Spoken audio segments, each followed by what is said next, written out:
Possibility Hub, and in this episode, I'm back in conversation with Matthew Ryan, the developer of an energetic healing modality called Gamma Wave Healing. And we're talking about the impact the major solar activity happening at the moment and the massive waves of energy that brings. Hello again, Matthew. It's been a few weeks, so lots to catch up on, and particularly as we move into a new season or deeper into winter. We've got a lot of new energy coming in, a lot of solar activity, and timeline collapses. So share a little about what's going on at the moment. Yeah, it's great to see you again. I know it's been a little minute since we had last connected, and man, there's been a lot going on. Where to even begin? I would say maybe like saying like the shift in the season. At least where I live, I know where you live. Maybe the season isn't quite as noticeable when we hit the autumn, but you know, I live in the mountains and in the Western United States, and as this time, this is my favorite time of year. Ever since I was a child, I love the autumn in the northern hemisphere, where the temperatures change and things get a little bit crisp and all the colors go crazy on the trees, and so yeah, it's been really a wonderful period of time these last few weeks for me and for the people that are around me. You know, really feeling this connection into nature. You know, feeling the connection into this natural world, and feeling, you know, the crispness of the wind that blows, and it blows all the dead leaves off the trees, and it's this deep process where people begin to go inside. You know, we go inside, like as you said, we're moving towards the winter, at least in, you know, in the northern hemisphere, and but that cycle is about like retreating into the cave and doing all of the internal work. You know, really like processing all of these different things that shifted over the summer, going inside, being able to integrate these things as we then move through the winter and then emerge in the spring. And so I feel like those energies are really appropriate, you know, for what we see going on right now in kind of the external reality. Let's say the solar flares, right? Like this is one thing that is now up. I would say we are definitively moving into the solar maximum now. There's, you know, the sunspot cycle on the sun, which if people aren't familiar with that, there are cycles that the sun goes through. There are rhythms or patterns that the sun goes through, which is an 11-year cycle where there's a peak of sunspot activity, meaning number, and also maybe solar flares emitted. Like that comes in at the peak of the cycle, and then it goes down into the solar minimum, where the sunspots really don't form very often and there's very little flaring. Well, we're coming out of that bottom part and accelerating very rapidly, it seems, towards the solar maximum. And just this last week, we've had quite a bit of solar activity, where last week, I guess it was 2 Fridays ago, I don't remember what the date was, but I think it was 2 Fridays ago, we had an X-class solar flare that occurred on the sun. And the X-class is the largest classification within kind of the standard. It's like C and M and then X-class. The classifications relate to the amount of energy that is released when these flares occur. And so an X-class solar flare is a very significant event on the sun that every human being on Earth is going to be affected by, whether they're conscious of it or not. And so, and it was really an interesting situation too, in that the type of flare that occurred was called a Hyder flare, which is when a massive filament of plasma it goes up into the atmosphere of the sun, and this is held in a magnetic field. So this is essentially like a torsion field that is of an inconceivable scale in size. I mean, this filament was probably 500,000 miles long.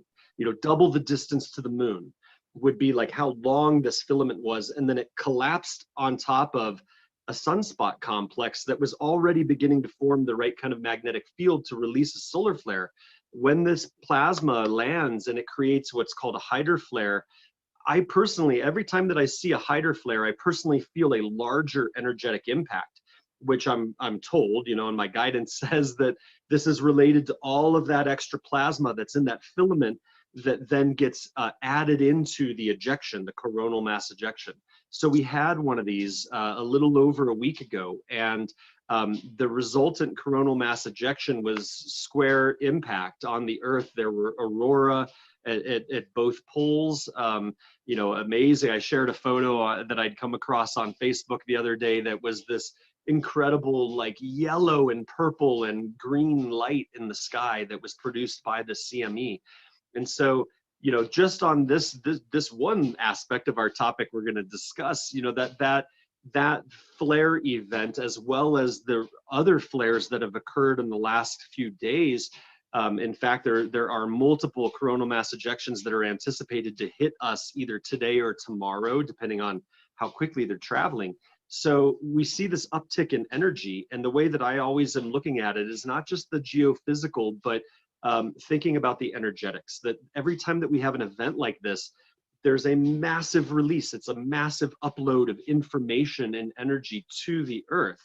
And as I believe that we had talked about previously, you know, there are scientific studies that have been done on the effect of that type of magnetic field being applied to us. And what was definitively found was that people that have a practice, an internal cultivation practice, I would call it, like meditation, qigong, etc., these people experienced expansion under the presence of these fields, whereas people that were not interested in this self-cultivation often were taken into a negative frequency. It's as if the negative distortions in their field got amplified.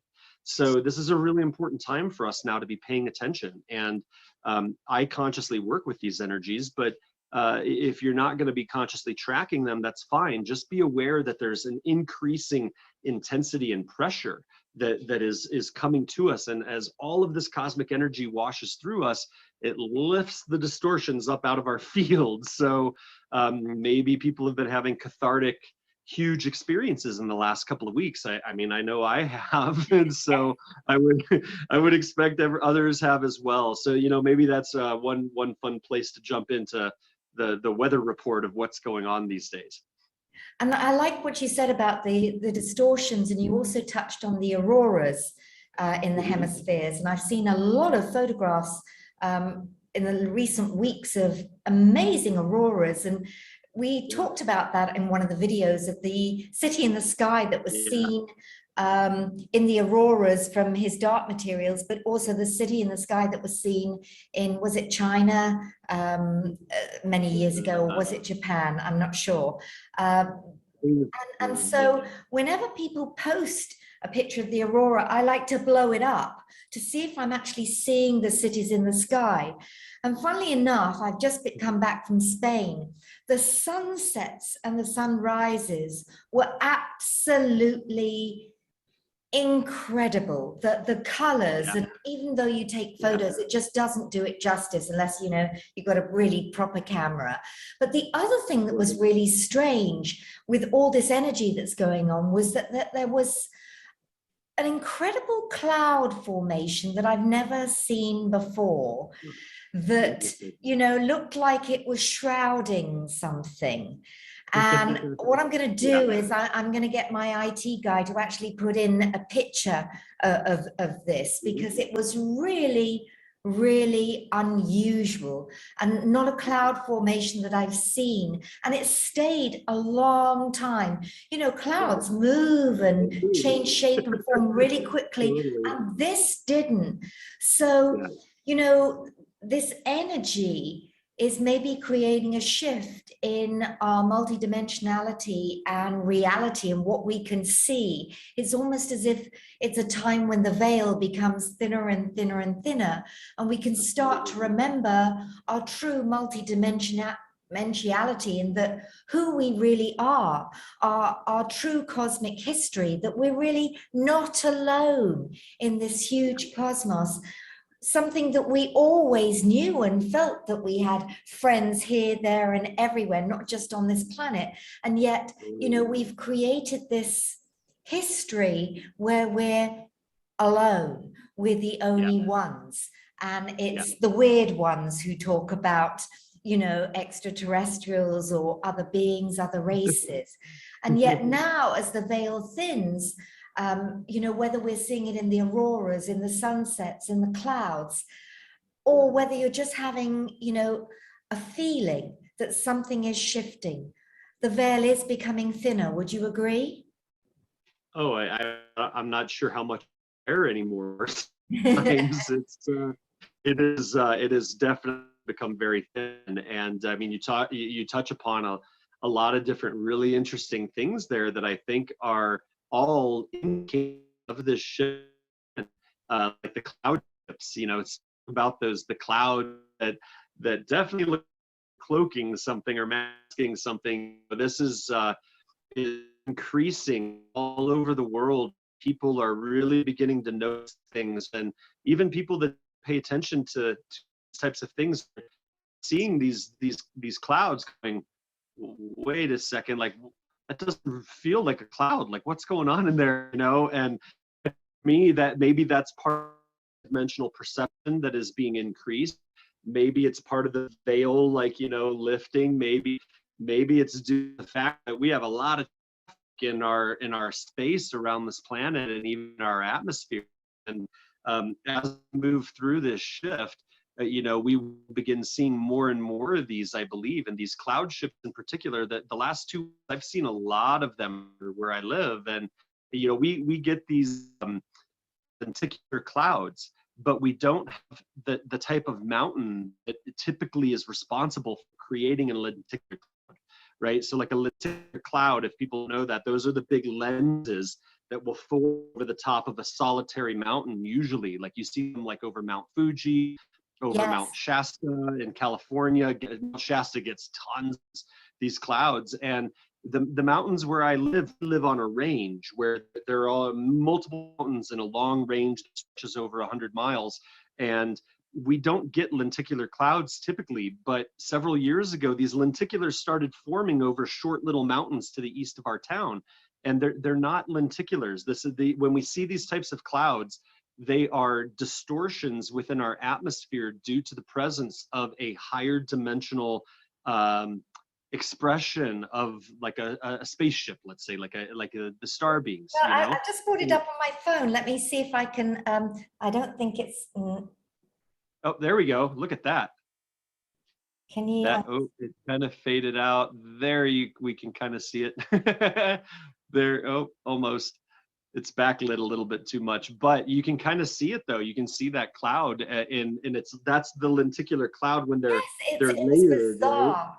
Shaped like an oval with like stratified and stratified, And it just Yeah. stayed there for a long time, not the movement. I will ask my guy to sort of put that image in so people can see what we're talking about, but you've got exactly, exactly what I was meaning and what I was saying. And it was really, I haven't seen that, that kind of cloud. I don't think I've ever seen anything like it.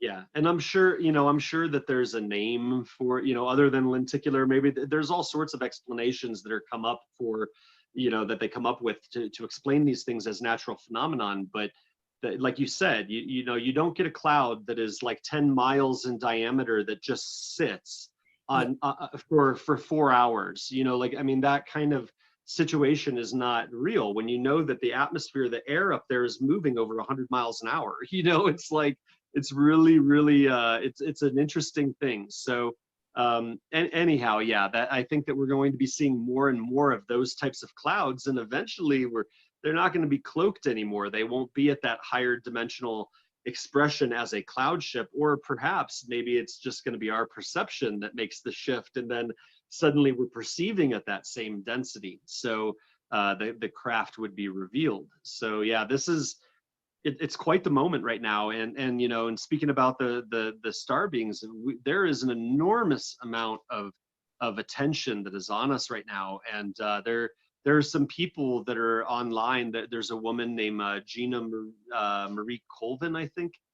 Gina Colvin, I'm pretty sure is her name, but she's just kind of an average lady, an American woman that is watching the Solar Dynamics Observatory on the sun and the SOHO images of the sun, and she's always posting videos about these craft that are showing up. Like if you're if you're looking through the data streams of what these satellites are broadcasting, from the sun, there are massive craft that are coming in because the sun is a stargate. And so it's, other craft come into our local star system through the stargate around the sun oftentimes. And so she's actually capturing these in videos, and you can see. So there's so much that is going on right now that for the average person that is so locked in, with their trying to provide for their families and trying to pay their bills and trying to deal with COVID and all of these things, and yet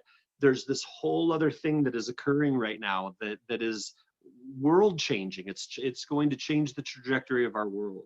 So what you're saying is that, all this solar activity and the energy that it creates, rather than let it drain us, we can utilize it, and utilize this time to sort of take ourselves to another level, to sort of clean our body, to almost eat the energy, enjoy the energy, let the energy nourish us rather than drain us. When you hear so many people at times of solar flares and solar activity saying, I feel exhausted. Instead of being exhausted, think about really, wow, what a lot of energy is coming in, and an opportunity to really clean our body and let go.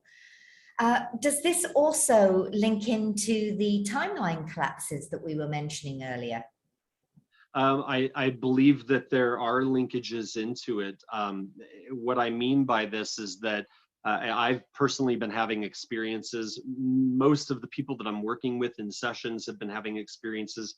Friends around me have been having these experiences where we are, let's say, it's like a deja vu, right? Like you have a deja vu where a memory comes in or a knowing comes in that you've already experienced something, or maybe you dreamed it ahead of time. Like when I was a child, I used to dream the future, but these experiences are kind of coming in and they feel like that, like a deja vu, but there's no reference point within our life for the memory that's coming in. And so I'll have a memory that'll come in that is not from this life, and it comes in as if it is a memory, as if I'm remembering, well, what did I do yesterday? Oh yeah, I helped my friend change her brakes on her car. And it's like it comes in like a memory like that, the way that it's organized within my field. And so what I've come to understand that this is multidimensional aspects of ourself.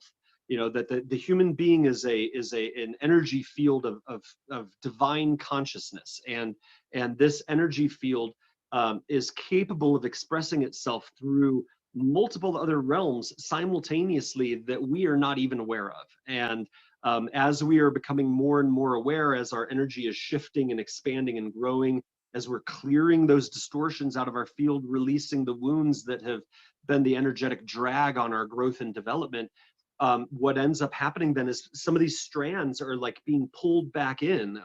I kind of think about it almost like a soul retrieval. It's like pulling these scattered pieces, right? Yeah, and this is very real. These are aspects of ourself that are being experienced in these other realms of reality that we don't have a frame of reference for quite yet. But it's real and it's returning to us. And I believe that this is definitely related to the activity of the solar activity that's increasing.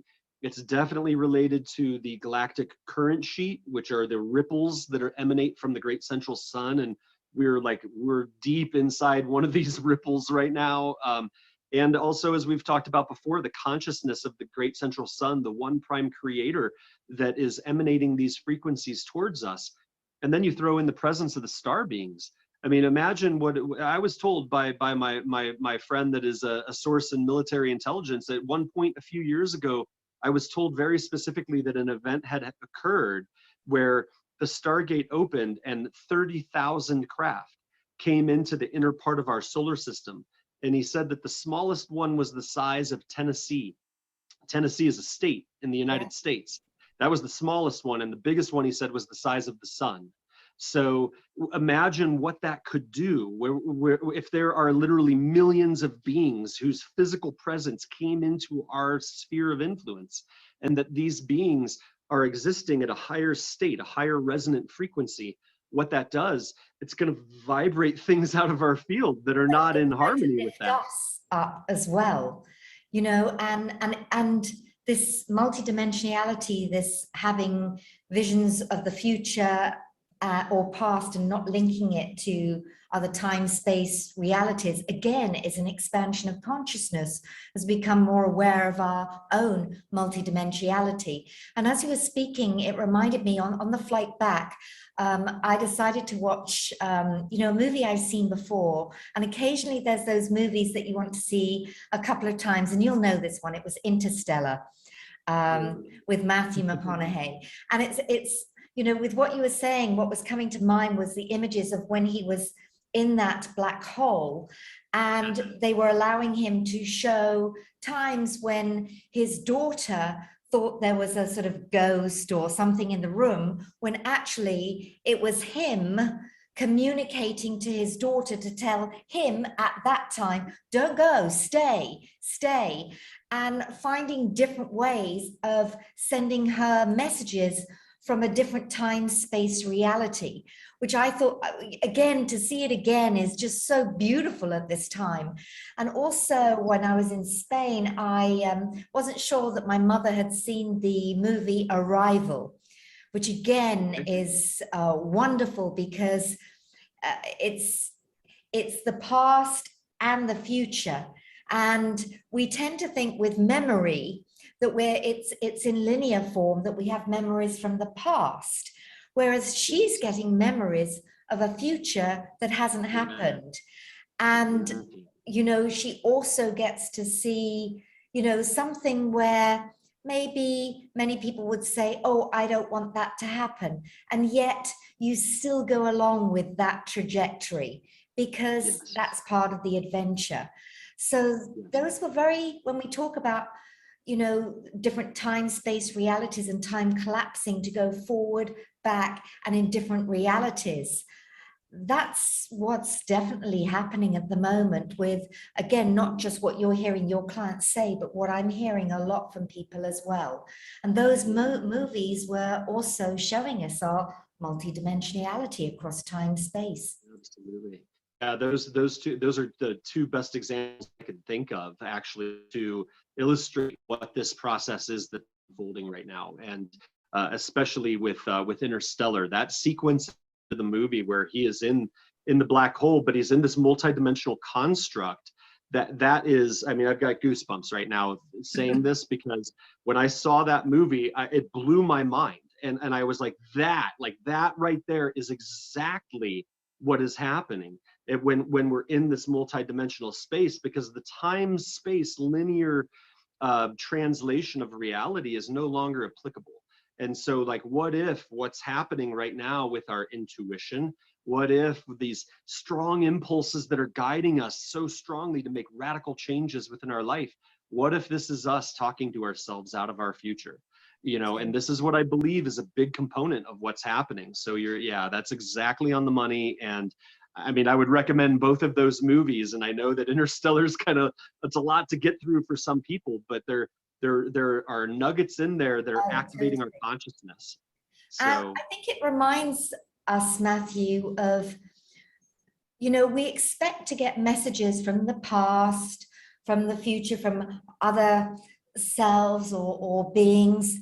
What if right now you could send a message to your future self or a past self to help them through challenges or shifts and changes?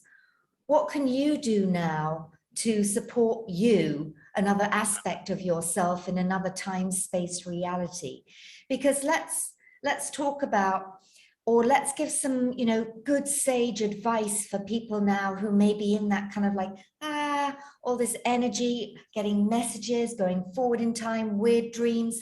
So what can people do to keep themselves grounded and be excited about this expansion rather than scared about this expansion? What can they do to embody this energy that's coming in?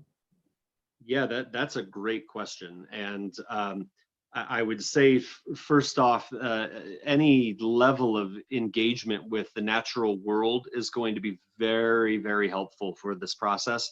And I know that the majority of the world's population lives within city centers or metropolitan areas all over the world, but there's always a way to be able to connect in with nature, right? Even if you live in, like when I lived in New York City, I used to go up to the Ramble in Central Park.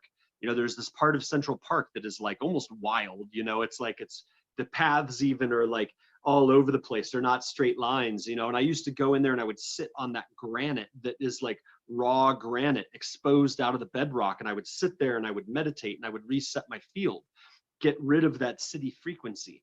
So there's always going to be a park. There's always going to be a tree. There's always going to be air to breathe, and sky and clouds to look at.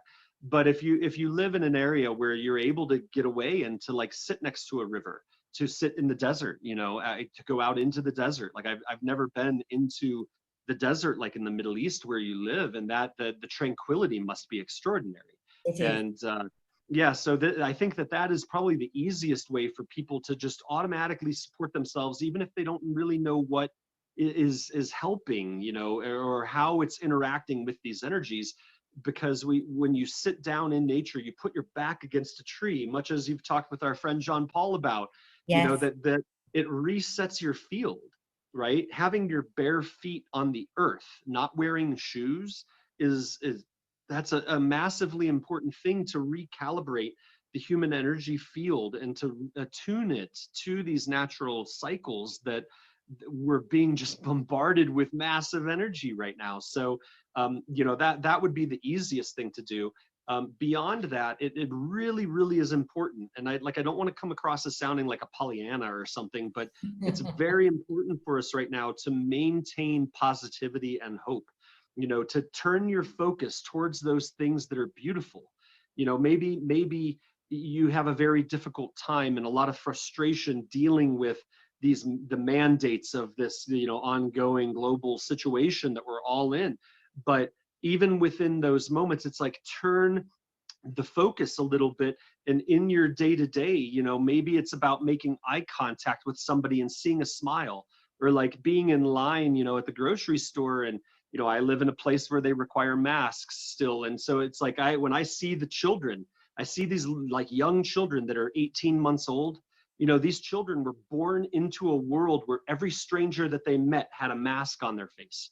And so I take down, if I've got my mask, I don't wear the mask a lot, but when I take down the mask and I look at those children and I make eye contact and I smile, and it's like those little things, even if you're in a situation that is not very positive for you, there's always an ability to be able to change the focus. And if you're in a situation like we're already like seeing this beauty and understanding and feeling it, really dive into that, like really cultivate this. This is a time where we need to cultivate what truly is important for us, to stand in our sovereignty, and to hold on to the hope, hold on to the positive energy of community and connection and unconditional love for our fellow humans. Because we're about to go through a really big thing. We're going through it. We're actually really deep in this process, but we're about to come to completion through part of this shift. And it's not going to be easy, but there is so much energy that is available to us right now that we really can, if we focus in that positive way, you can expand your experience. You can create further connections. You can, find that joy and that bliss, and make that choice that feeds your spirit. That those are the kinds of things that I think are really important for us right now. Thank you. And I know that sounds, for many people, that may sound simple, the being in nature. I strongly recommend people watch, the videos with our mutual friend, John Paul, because it changes your perception of trees, of plants, of Mother Earth. It really does. And just imagine the joy. If you watch children pick up and play with earth and mud, didn't you used to make mud pies when you were a child? I did, because it was just a joy to have the mud, the earth in your hands, squidging through your feet or jumping in a puddle. So this is the time to really realize that the trees are alive, the earth is alive. You know, we're part of it. And also to remember that when you smile, a simple smile, you know, I've often hear people say, oh, what can I do? What can I do? And yet, you know, sometimes a simple smile can be very healing. You know, a little joyful laugh can be very, very healing. And we have no idea how far a smile in somebody's day can go, that it meant that they smiled at somebody else, who smiled at somebody else, who smiled at somebody else. And the ripple effect starts that way. So I think our advice today is utilize the energy coming in and be excited about the dreams, the visions, the messages that you're getting. So thank you again for sharing, and have a wonderful day where you are in the world. Is it snowing yet? It has already snowed a few weeks ago, but this is the more normal period of time, as once we hit November, at that point there can come snow at any point. But yeah, I'm excited though. I've got my ski pass, I've got my skis, I'm like ready to go. So even though I don't, I'd much rather be laying outside in the sun and basking in the warm air than the freezing temperatures. But thus is the cycle of our life. So, yeah, thank you for having me on again, Carol. Thank you so much.